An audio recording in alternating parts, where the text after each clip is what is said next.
I am here to watch the first ever champions of England, but they're only 1/12 of this story. Let me run the clock back a few hours.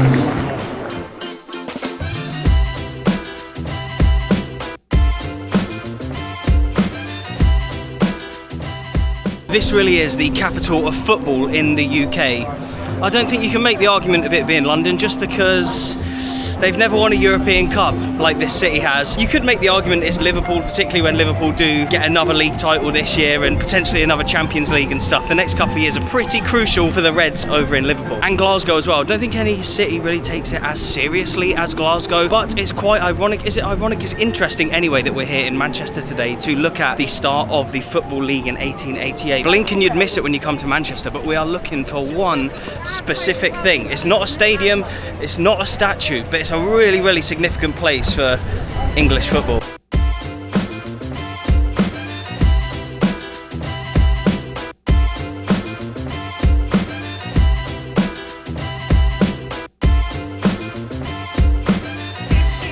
So just around the corner, I think, is going to be where the Football League was actually formed, and I can't wait to actually see it and show you. The amount of times I've been to Manchester and done videos here, but I've never visited that. For a football history nerd like me, that is kind of crazy. It's also so weird that it was formed in Manchester, yet neither of the Manchester clubs were anything to do with the start of the Football League. In fact, Manchester City and Manchester United, two clubs that have won the treble each, the only two teams in England to have won the treble, weren't at the start of the meeting that was in the city that they were from. Man City are the dominant team of this era currently that we're in right now with the amount of league titles that they won. Man United have won 20 league titles, but neither of them were included in the meeting. Not only that, they weren't even called Manchester United and Manchester City yet. I think Man City at that time were called the Ardwick Association. Man United were still called Newton Heath. It would have been years until they actually became Manchester United and Manchester City and would join the Football League, which is kind of mad considering this is the city that we're currently in and not one Manchester team were included. I'd have shown you a lot of stickers in this vlog already on lampposts and stuff, and there's some to big teams out there, but I never thought I'd see a Cowden beef sticker. I'm pretty sure it's on this road somewhere, and I don't know why, but I'm being dragged this way. My internal compass is just telling me to go this way. So we're at the Royal Buildings, which is now a Burger King. It used to be a hotel, and I'm gonna have to switch cameras, but bam! As you can see from this plaque, on the 17th of April 1888 at the Royal Hotel, which stood on this site, the Football League was founded.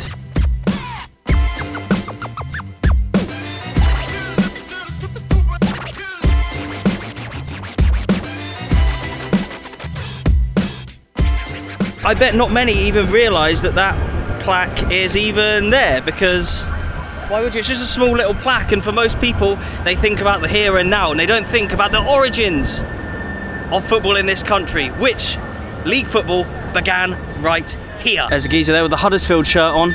Does he know that the Football League was formed right here? I'd ask him if he wasn't on the phone.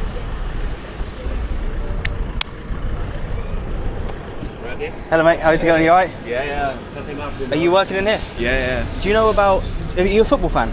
Not really, I don't really know too much about it. The Football League was founded in this building. It used to be an old hotel. Oh really? Yeah, where are you from? Romania. Oh, Romania. Do you have a team, Stour? Yeah, that's Bucharest? it. Is that your team? FCSB? Yeah. Exactly. That's your team, yeah? What's your name? Daniel. And do you have a team in England?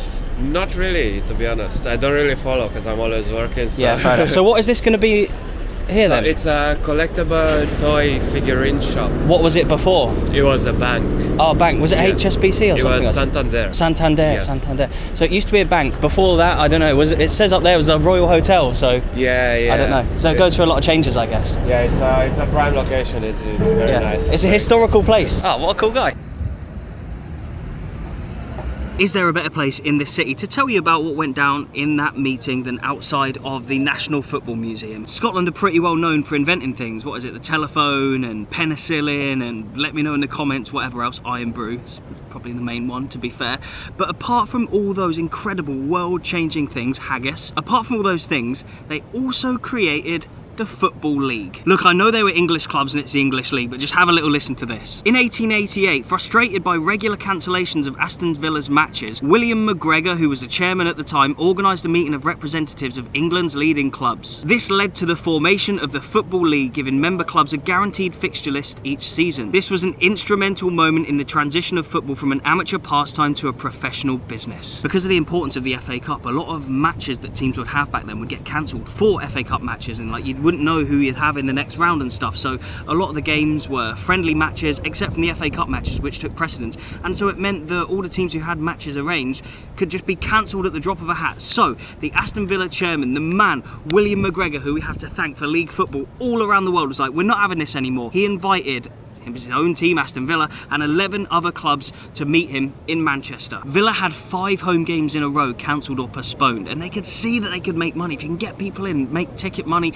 pay the players, then they could take their club to the next level. But it was the clubs from the south that were against professionalism and wanted to keep it as an amateur sport, which is why the clubs that were invited to the meeting were from the Midlands and from the north. And they were Villa, of course, Accrington, Blackburn Rovers, Bolton Wanderers, Burnley, Derby County, Everton, Notts County, Preston North End, Stoke, West Bromwich Albion and Wolverhampton Wanderers. There's a few in there that have changed their names / aren't around anymore, and we'll be going through them a little bit later in this video. It's quite amazing that there was no real rules around like how the point system would be adopted. The point system was adopted later on in the season. At first it was said that the positions would be calculated from wins, draws and losses without a point system at all. Professionalism and the Football League were eventually permitted, but clubs could only pay players if they had been born or had lived for 2 years within 6 miles of their home stadium. I wonder if they could have amateur players who wouldn't be getting paid who were from further afield. I'm not too sure. I'm sure it was all a bit dodgy and a few like brown paper envelopes here, there and everywhere where they probably shouldn't have been. But anyway, I think you've probably heard enough from me here in Manchester City Centre. We have 12 stadiums to visit over the next couple of days, and we're starting off with the first champions of England.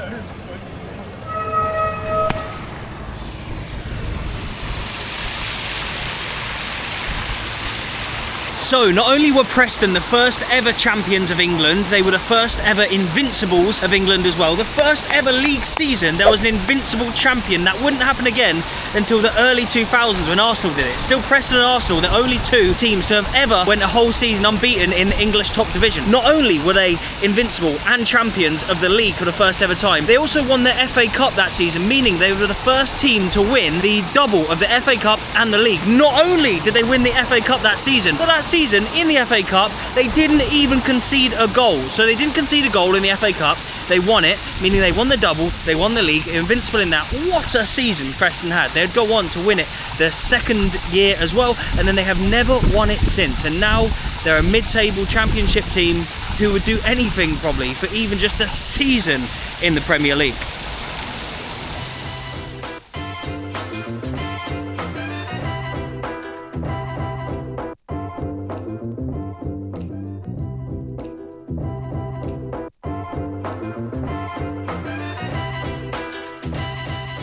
£32.50 is what it would cost you to watch a mid-table championship game in 2025. And look, you can buy a paper ticket, you can turn up on the day and buy one. Look, as you can see behind me up there, that's all the stands, right? We could have been in the Sir Tom Finney stand, we could have been in the Bill Shankly Cop. The amount of legends that have played here are just unbelievable. We could have been in the Alan Kelly Town End, but I had to go for the Invincibles Pavilion. Can I just have a quick look at the trophies? Is that alright? Oh, amazing.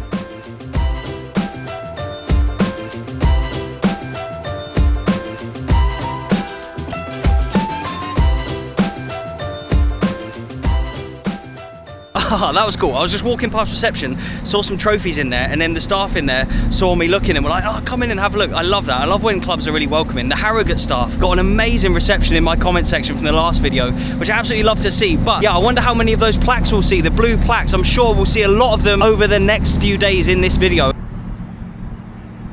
We won't be watching all 12 teams, every single founding member play in this video, but we are going to visit every single stadium. The only game we'll actually see is here at Preston. Today I'm visiting the plaque in Manchester plus seeing Preston play, and then over the next 2 days we're going to drive to all the rest, starting in the north and finishing in the Midlands, to go and see who we can find, what we can find out. I'll be telling you some really interesting stuff in this video, so if you haven't already, please remember to hit the like button. But as a homage, is it homage or homage? My missus says I always say it wrong in videos, but as like a homage to the original champions of England, I thought I had to see them play in this video. The fact that the club is now sort of mid-table in the championship, do you think you should be up in the Premier Division challenging for titles given the history? Definitely. Yeah? 100%. The Sir Tom Finney tram. I feel like we've got to try and eat there. In the last video I had a Fanta mixed with Coke at Nando's and it got mixed reviews in the comment section. Today we have gone for beans, cheese and tuna on a potato. Let me know, comment section, what do you think?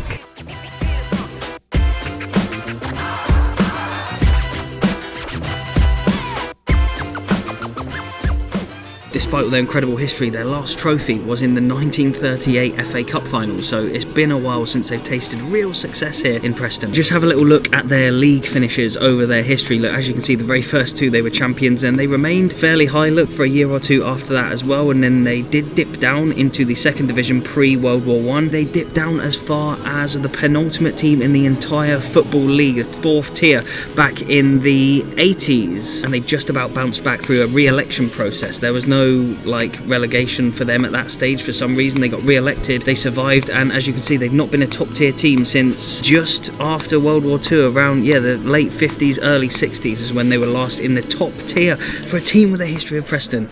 I feel like that's got to change one day. It's not a complete sellout today, look, as you can see, midweeker against Swansea. Game's not been good so far. If only they could harness the power of John Goodall, the first ever top scorer of the Football League. He scored 21 goals in 22 games. Goodall would have put that one away, I'm telling you. Trying to remain grateful and present despite how poor the game has been. It's been one of the worst halves of football I've ever seen, but it's great to be here at the first ever champions of England at this really, really old stadium as well. I'm going to probably just enjoy the rest of the game. This video isn't about this game, obviously, but yes, I'm going to enjoy watching Preston at Deepdale, and then I'll see you bright and early tomorrow for a long day of ground topping.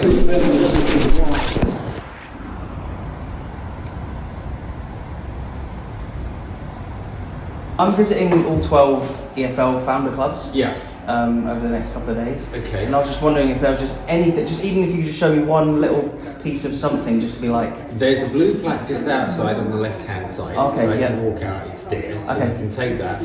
We've got people using the 2 rooms that has everything that we have. Right. And they're actually having training of some sort in their rooms. Okay, I'll so we can't disturb them. Okay. But if you want to take a picture of the blue plaque or the players board there... This is the players board here. Yeah. So what is this? Is this all about... Yeah, they're all...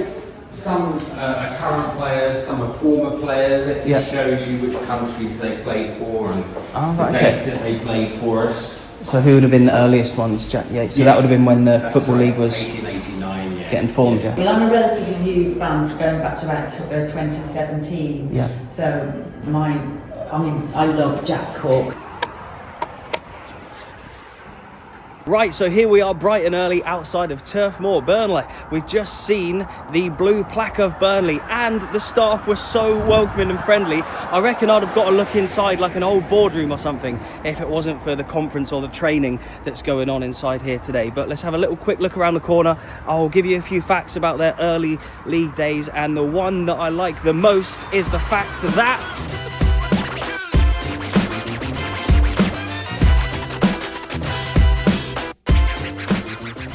they were the first team in the history of league football to have a hat-trick scored for them. William Tate, on the second match day of the Football League in the history of the world, scored a hat-trick for Burnley, and it was their first ever win. They didn't win their first round game, they won their second game, and the first ever hat-trick was scored in the Football League by William Tate of Burnley. A lot of the clubs that we'll be seeing today, and a lot of the clubs in England in general, were set up as a way for the cricket players who will play cricket in the summer, a way for them to keep fit during the winter, and a lot of them were rugby teams in the winter, and different other sports before, mainly rugby to be fair, before they settled on football. And it's the same with Burnley. And then around those times, before they'd 100% decided on association football being their winter sport, they were called Burnley Rovers. Get that, their biggest rivals, obviously Blackburn Rovers. Burnley used to be Burnley Rovers. I bet a lot of you didn't know that, but they are now Burnley FC. On my way to the next stadium, and I've seen these crumbling old buildings, these old industrial buildings.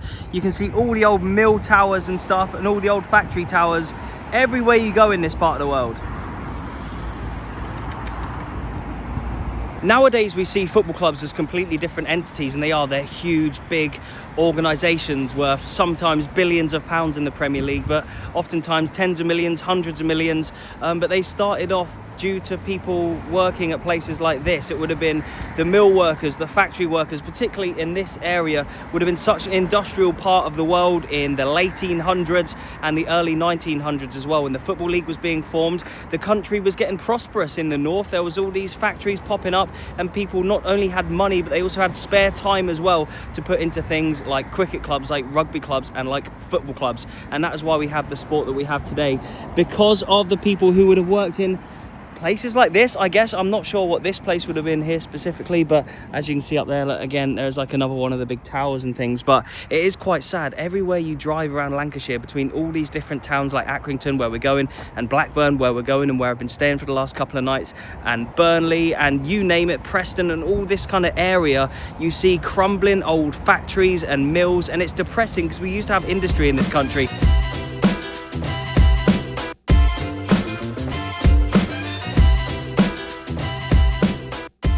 This is the only one of the 12 clubs that I'm worried that we're not going to find a plaque at, because we're at a cricket club right now, Accrington Cricket Club. This is where Accrington FC would have played their football, their earliest league football. They were the first team out of those 12 to leave the actual league system. This is where league football would have started in Accrington. Not over at the Wham Stadium, but it would have been here. Let's see if we can find a plaque, or at least just one little thing to say that football was once played here. That's all I want. Oh, I just have to touch it.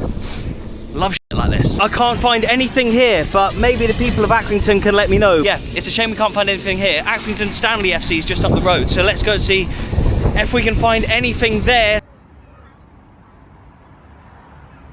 Okay, we've left the cricket ground and we're at the home of Accrington Stanley. Accrington Stanley were not Accrington FC, who were the team that were part of the 12 who started the Football League. But I know there's one thing that I've seen here before when I actually came to a game here. I hope I can get round to see it right now. Where can I get in?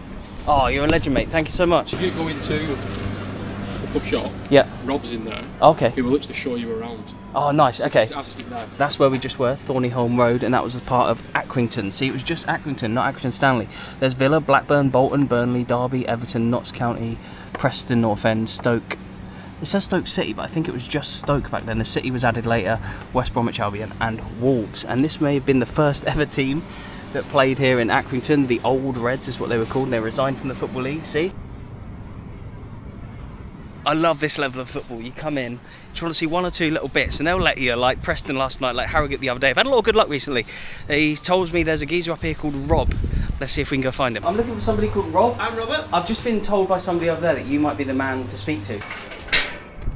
So, was Accrington Stanley anything to do with the first Accrington that played in the Football League then? Not really. No. They were rivals, I've seen online. Yeah. Oh, this is great. Appreciate your time, mate. Thank you. It's no problem. So that's the original. Yep, there's the 12.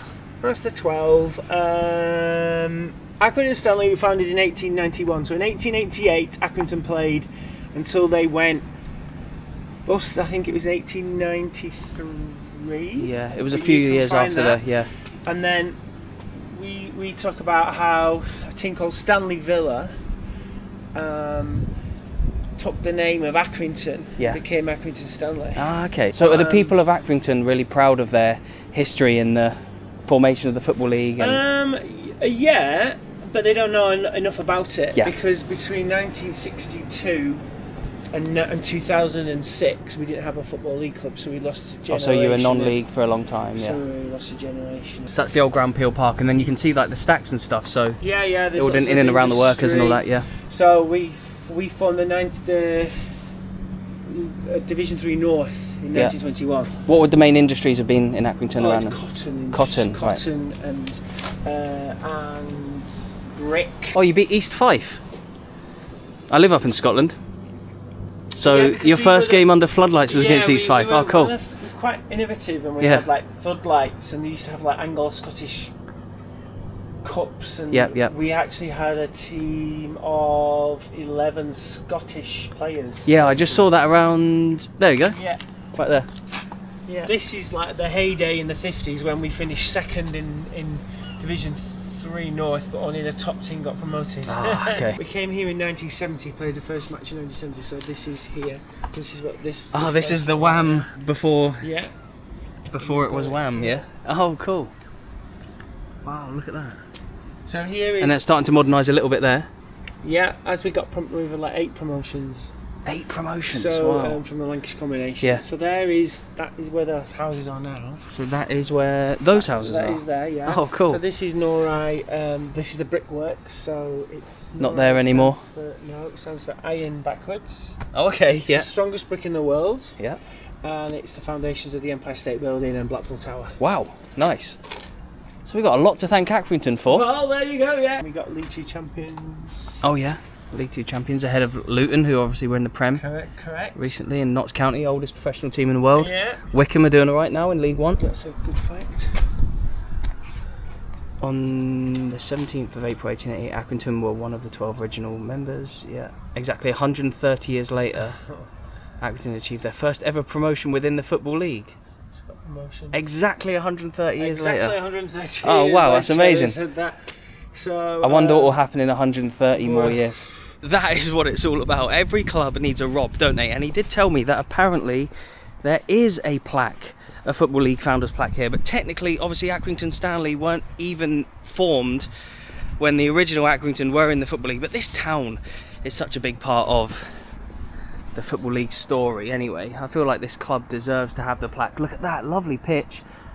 Lovely bit of modernisation that's gone on at this stadium down the years as well, having looked at a few of them pictures. But let's just see if we can find the plaque. If not, we're going to have to go plaqueless and just head to Blackburn.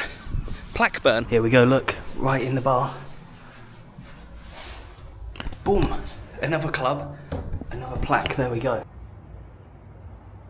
Cool, I'm glad we've seen a plaque here. I would have thought it would have been at the cricket club where the original Accrington would have been from. Maybe they can get another one made and put there somewhere. Anyway, Accrington, it's been a pleasure.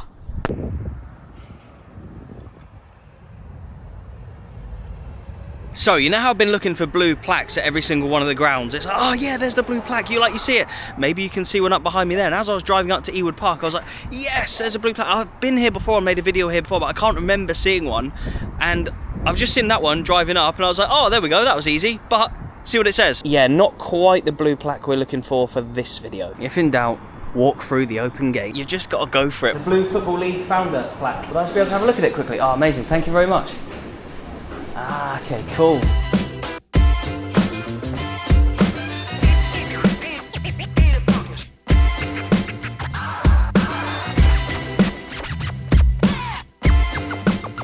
FA Cup Winners' Medal from 1886, that's pre-Football League by 2 years. Blackburn beat West Brom. Wow. But that's worth a lot of money.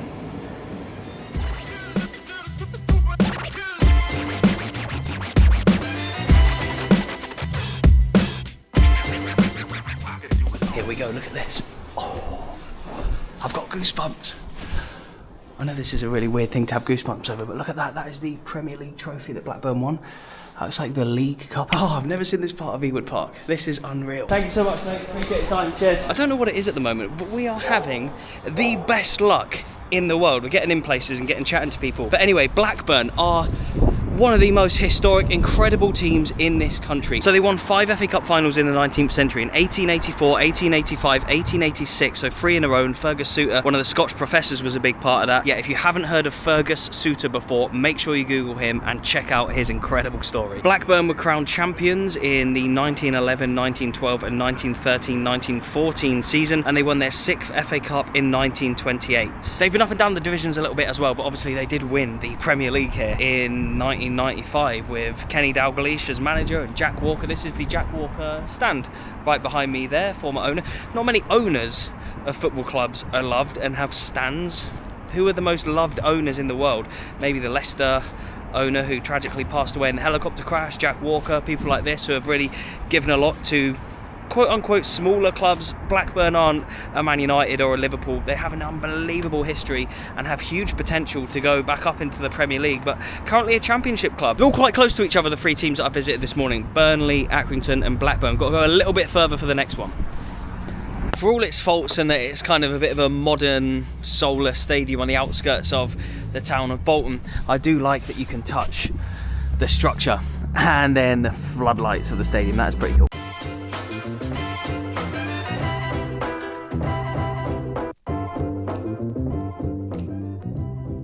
You're a Bolton fan? I don't watch him here. I used to go Burnham Park. Oh, the old stadium? Yeah. What was that like compared to this? Well, bloody run down. Not as good as this. This one's better, I guess, more modern, but the old one has more soul though, right? Yeah. This one doesn't have much soul. The other one were like the atmosphere. So when you got off bus and walked across town onto Manchester Road, walking up, the atmosphere were better.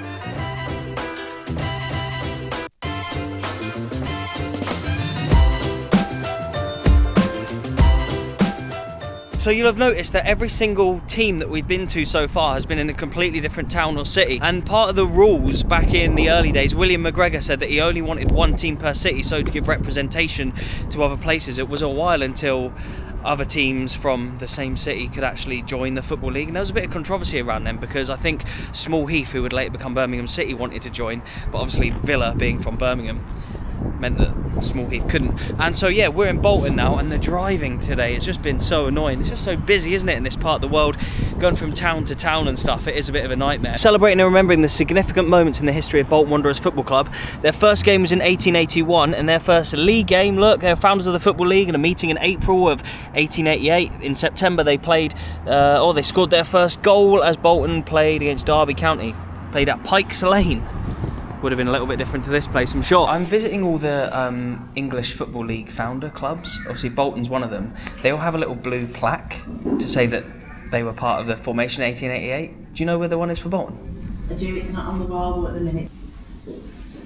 It needs to go back on the wall. Oh, okay. Is it getting taken down for cleaning or something? No, Give it a little touch. decorating. Bit of history about when you won the FA Cup, 1923. Yeah. Oh, okay, cool. Oh, nice. Thank you very much for showing me that. I appreciate it. Thank you. See you later. Cool. You can always ask, and they're always willing to help you. That is the one thing about these northern clubs. They are so friendly. Bolton, done. Blackburn, done. Accrington, done. Burnley, done. Preston, done. We're getting through them now.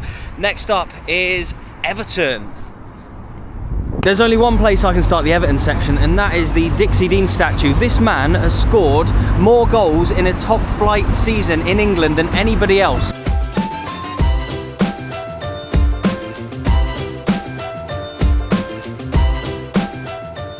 The blue league founders plaque is. What plaque? Every one of the 12. There it is there. Oh, amazing. Perfect. Cheers, mate. It'll be 2 seconds. Here she is. It's quite a sombre moment, this. Although I'm not an Everton fan by any stretch of the imagination, I've featured the club and I've been to this stadium a lot of times on this channel for a lot of different videos. Sometimes when I've gone in, sometimes when I've not, sometimes for games, sometimes stadium tour, that kind of stuff. I've done quite a few videos featuring Everton, but this could be the last time that I ever do one here at Goodison Park. The next time I come here through the channel, it might be getting torn down, it might already be down. I doubt I'll ever see another game here again. They've probably not got many left, have they? And I bet every single one is sold out between now and the end of the season. Such a unique place, isn't it? Look at this, an Archibald Leach Stadium as well. The old lattice work still in there like it is at Ibrox. Look at that, you've got stadium houses. Who do you think Everton's first appearance in Europe was against? Inter Milan, Real Madrid, Bayern Munich? Nope. Dunfermline Athletic. I'm also going to be sad that Goodison's going, because you can see all these little boards behind me. That's like the history of Everton, starting from when they were formed all the way up there, all the way through to here, which is something I need to show you. So, obviously, let's actually show you this first. This is their league finishes over time. I love showing these graphs. It gives great context into like how a club has done throughout their whole history. And look, they've barely even ever been in the second division, except from a one little blip after World War II. But even then, like, you can see the amount of times they've been champions as well. And I know that recently it's not been so good for them. But they're an incredibly historic club, and I'm sure you're all aware of their records and how long they've been a top flight club and stuff like that. But obviously I told you earlier in this video that Preston won the first 2 league titles that there ever were. They won the first 2 back to back. Who won the third one? Well, it was Everton, and it actually does say it up there. In 1891 they won the league for the first time, and in 1892 they left Anfield over the rental dispute. So Everton won the league title before Liverpool were even formed. Next time Everton fans, all your mates are taking a piss out of you for being an Everton fan, if they're Reds, let them know that you'd won a league title before Liverpool were even a club.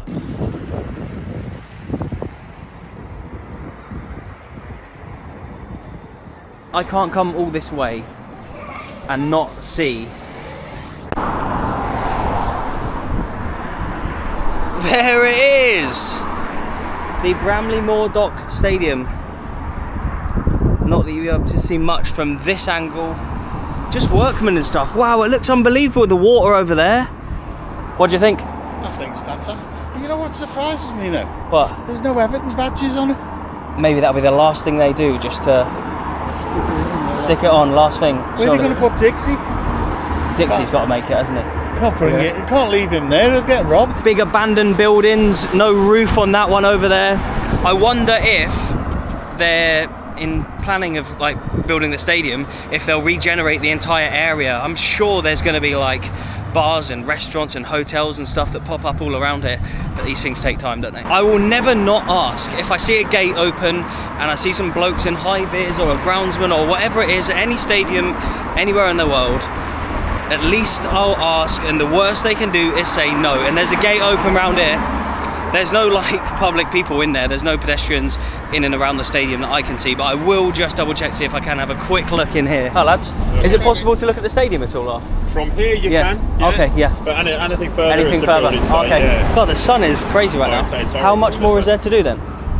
Quite a bit inside. Oh, is that okay? Yeah, there's a lot of lounges and. Oh yeah. I mean that still needs fitting out. And they're going to be in here for the start of next season. I believe so. Yeah.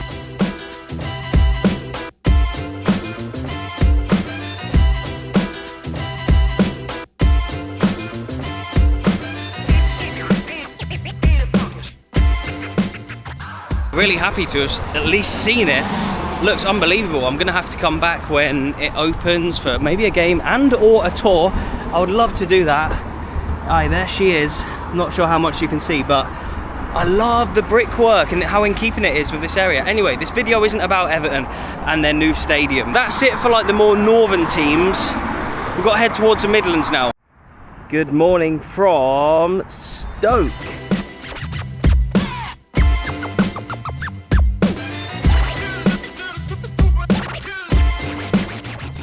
But today we're visiting the Midlands teams, which is why I'm here at Stoke. Stoke, are you considered North or Midlands? Have I just rage baited the whole of Stoke by asking you that question? Yesterday I told you that Accrington were the first to leave the Football League, and they were the first to resign in favour of more regional competitions, and then they knew they'd made the mistake and tried to get back in, but they couldn't. But Stoke were the first ever team to get quote unquote relegated, or not re-elected. It was pre the second division coming into the league, which took about 5 years. Stoke were replaced by Sunderland when they weren't re-elected, and Sunderland had an okay season the first season, and then in their second season Sunderland won the league, but Stoke were back in it by then. As you can see, look, Sunderland were champions, Preston was second, Everton third, Villa fourth, so there's your Champions League teams. And I did ask inside about the plaque, because I've done a loop of the stadium now and can't find it. Are you telling me that I'm going to have a 100% success record yesterday and we're not going to see one at the first stadium today? Surely not. You know what? I've seen them at like loads of grounds, but I genuinely don't think we've got one. I was just did a whole loop of the stadium, I couldn't see one, whereas I've been to all the others. Yeah, no, I genuinely don't think we've got one. How disappointing is that? Either they don't have one at all, or they've got one that's really, really hidden away. I've asked a couple of staff members, some don't know that the plaque thing even exists, and some know about the plaques but don't think Stoke have one. So that's a real shame. That's a poor start today. I reckon that's the only one we're not going to see out of the entirety of the 12. Anyway, I've done a whole Stoke video before, so if you want to watch that, make sure you go and check it out. I've almost just walked into a fence. It's too early, I've not had a coffee. Get me out of Stoke. After the disappointment of Stoke, we have found the Derby plaque, which is in reception here, not on the outside. So it's funny how some are outside, some are inside. But look, we have loads of stuff here to see in the reception of Pride Park.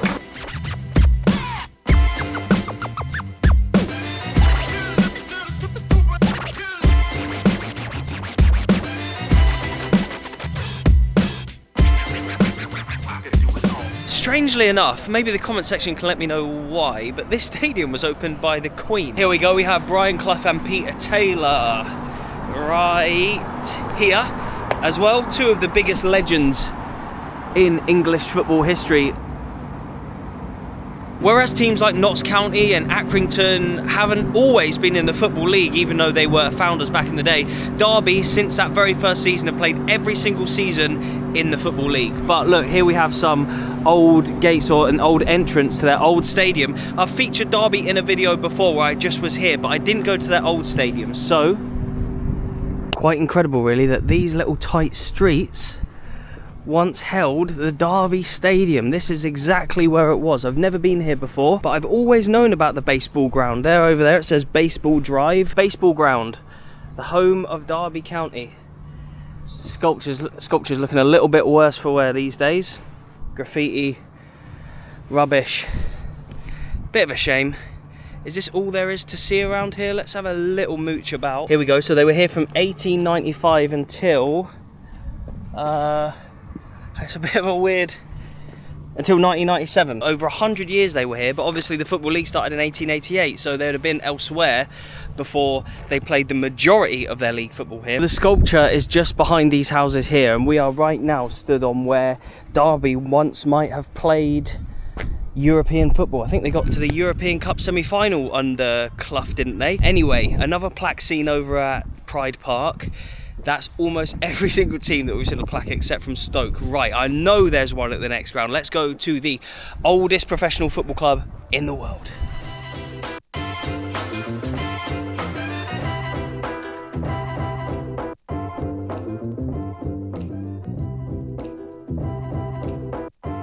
Yes, here we are at the world's oldest professional football club. They famously are the inspiration for Juventus's black and white kit, and they even opened the new Juventus stadium with a friendly against Juve. Get that? Yeah, little old Notts County now, but they have an unbelievable history, of course. They won the FA Cup in 1894, and their highest league finishes were third in the 1891 and 1901 seasons.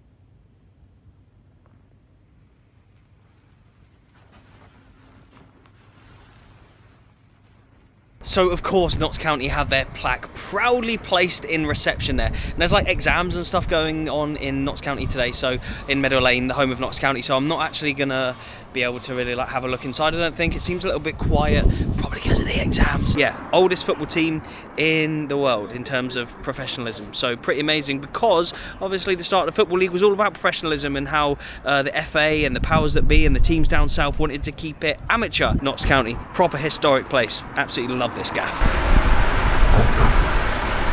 5 teams have won England's top 4 divisions, 3 of which are founders of the EFL. We've already seen 2 in this video, Preston and Burnley, and the other is Wolves. I'm not going to leave you hanging with the other 2. Portsmouth and Sheffield United are the others, but they're obviously not Football League founders. At time of recording, Wolves are just 1 place outside the relegation zone in the Premier League. The bottom 3 are so bad, Wolves will be fine and they won't go down. But I bet the vast majority of football fans out there who don't quite know the history of some of the clubs that I've took you through today don't really think of Wolves as a big club. But they have won a lot of trophies.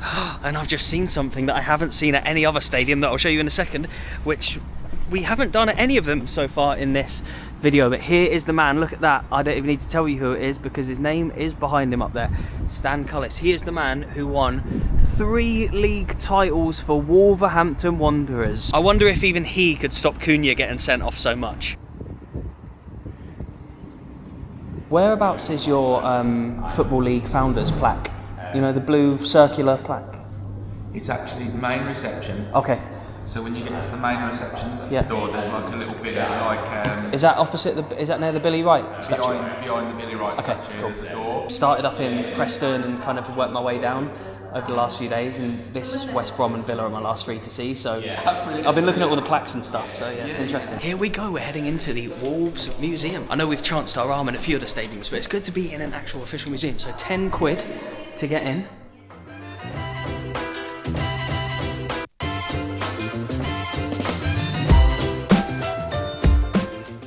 Right, cool, this is what we want in connection to the video that we're filming today. Look, this is where the Football League began. Look, here we got all the badges of all the different teams. Blackburn at the top in the middle, Burnley top left, West Brom top right, Wolves big rivals. Where's Wolverhampton Wanderers badge? That'll be that one just there. As well as like Preston bottom left and Villa middle bottom as well. Oh, cool. 1888 to 1889, that would have been their squad. And it also says, look, they were FA Cup runners-up that season as well. Here are some of the lads, the ones that have starred. So, top left, he'd have been capped for England. Look at this. This is Wolves' first ever trophy. First of many. God, look at the size of that bad boy. Is that Ricken Cup? The Ricken Cup? Look at they beat on their way to the final. Look at some of them teams. Any that you recognise? 1893 against Everton, 1908 they were a second tier team when they beat Newcastle, 3-1 against Leicester in 49, and 1960 against Blackburn. So they've won the FA Cup 4 times, they've been runners-up 4 times as well.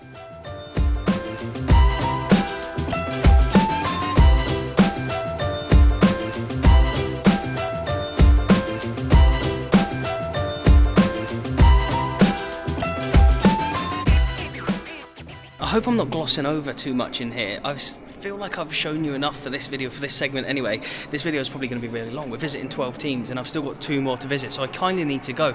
But I could spend all day in here, honestly. This is absolutely quality. I absolutely live for stuff like this, seeing the history of all these different clubs and what makes them who they are today.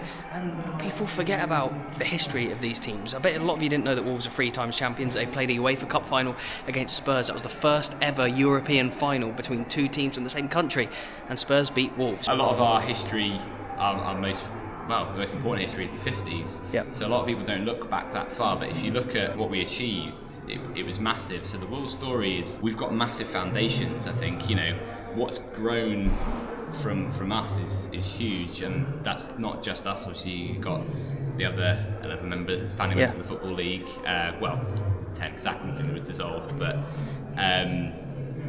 you know, that it's all stemmed from somewhere, and we're really proud to be part of that. I can imagine, story. Yeah. And so the founding of the Football League then, what was life like for Wolves back then?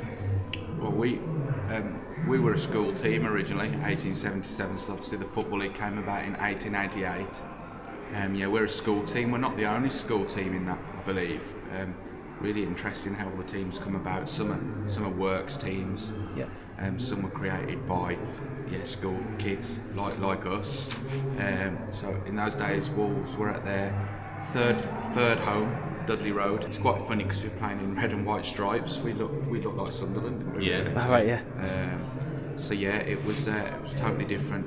Sunderland are a big part of the early days as well. I know they weren't founding members, but they won the league quite soon after. I think they were the first team to come into it. That's correct. Post the league being formed, that weren't the founders. And so it wasn't just the league, the Football League, that Wolves are a part of. It was also what is now the Champions League and the MLS, you were telling me as well? Yeah, so we've got, obviously with the Honda game that we've, our amazing media team have been shining a big light on recently about that kickstarting European competition, Gabriel Hano and XYZ. If anyone hasn't watched that, go and watch the Honda documentary by Wolves Studios. It's excellent. The 1967 United Soccer competition that we took part in as LA Wolves, that was another project that the Wolves Studios did recently. Documentary on that, and that sort of kick-started basically professional football in America. We went back a couple of years later as Kansas City Spurs, won that again, and that's, we can't say that we were officially we started the MLS, but we part of the story. Yeah, part of the story. Nice. I like that. Yeah, you know, sort of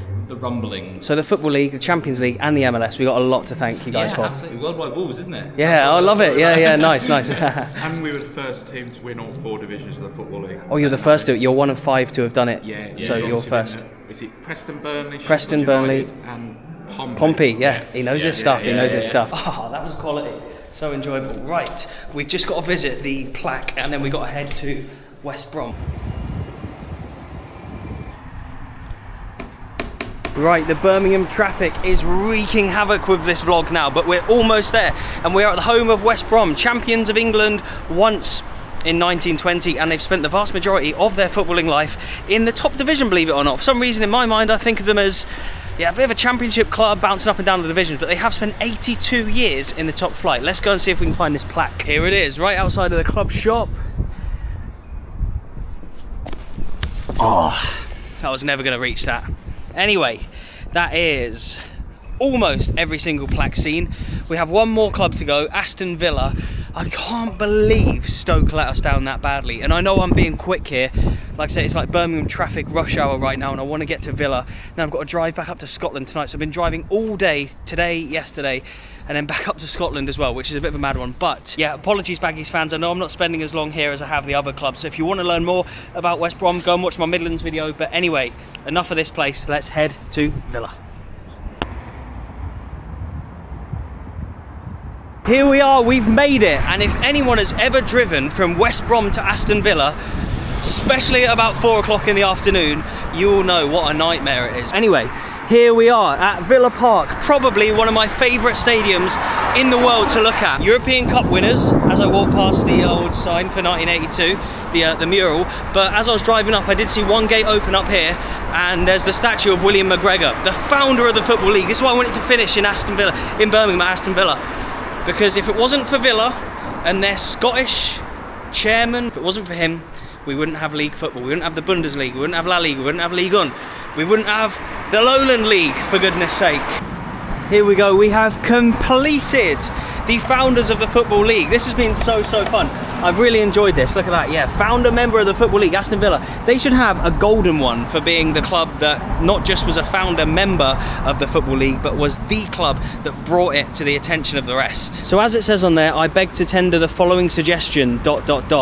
That is how he started the letter, which could be the letter that's in his hand right there, thinking about it. And it said, I beg to tender the following suggestion as a means of getting over the difficulty that 10 or 12 of the most prominent clubs in England combine to arrange home and away fixtures each season. The said fixtures to be arranged at a friendly conference about the same time as the international conference. The combination might be known as the Association Football Union and could be managed by representatives from each club. Of course, this is in no way to interfere with the National Association. Even the suggested matches might still be played under cup tie rules. However, this is a detail. My object in writing to you at present is merely to draw your attention to the subject and to suggest a friendly conference to discuss the matter more fully. I would take it as a favour if you would kindly think the matter over and make whatever suggestions you deem necessary.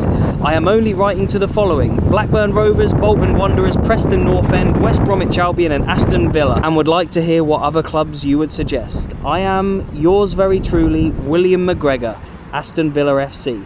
P.S. How would Friday the 23rd of March 1888 suit for the friendly conference at Anderton's Hotel in London? So that is the letter that this man wrote that began the Football League. It set the wheels in motion, the meeting they had. He wrote the letter, they had the meeting in April, and then they started playing games later that year. If it wasn't for this man, we wouldn't have league football anywhere in the world. I hope this video has shone a light on the legend that is William McGregor and the incredible 12 clubs that started league football. Thanks and goodbye.